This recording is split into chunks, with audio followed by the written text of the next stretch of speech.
So here we're gonna deal with the sucker tackle or the ambush kind of tackle. So if Oliver shoots on my legs, right, he's shooting in some kind of surprise tackle to take me down to the ground. So how do we deal with that particular situation? So again, like I mentioned in one of my other videos on how to deal with the sucker punch, if I'm in a situation where I cannot verbally de-escalate the situation or I cannot escape, I want to get my hands up. And we spoke about the non-violent posture. And for me, my non-violent posture is I get my hands up and I try to control the center line as much as possible. So from the frontal view, it looks like this.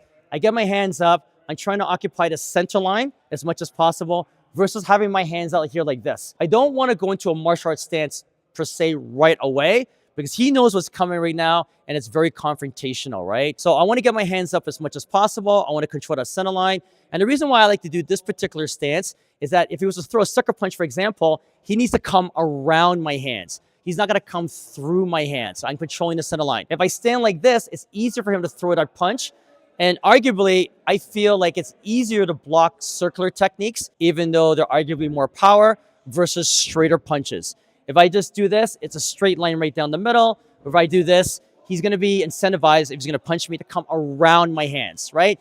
And we could debate that all day. Which the faster punch, which the harder punch, et cetera, et cetera. Again, I get my hands up in this non-violent posture. All right, I'm trying to verbally de-escalate the situation. It's also to get my hands up like this to try to de-escalate the situation. So if there's any witnesses or cameras, they can see that I'm trying to make an effort to try to calm the situation down as much as possible versus being like this in this confrontational stance. As I'm trying to verbally de-escalate the situation, I'm also looking and scanning as much as possible. I'm scanning for an opportunity to run away, and I'm looking for possible other multiple attackers, friends of Oliver's that can attack me. I should have mentioned this in a previous video, my sucker punch video, but you also have to recognize that you cannot rationalize with everybody. No matter how much you try to de-escalate the situation, this person may have ill intent and want to cause damage to you no matter what you try to say to that person. Now, how do you know when this person is going to attack you? You need to study pre-attack indicators. And one thing I find that's missing from the martial arts world is they cannot read that level change. So for me to shoot it on Oliver, I need to change my levels and make that change.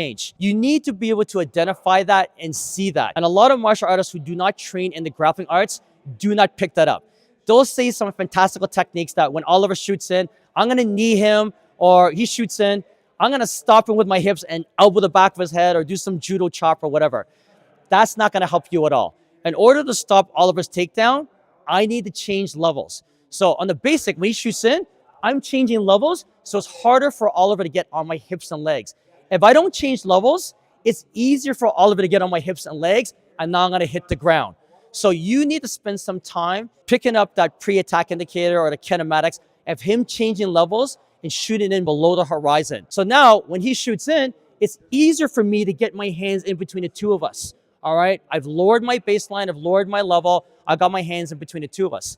Another possibility too, and obviously you're not gonna do this, right? But just think about this. When he shoots in, I'm able to also get my head in there. So sometimes my head and my hands are acting as barriers, all right?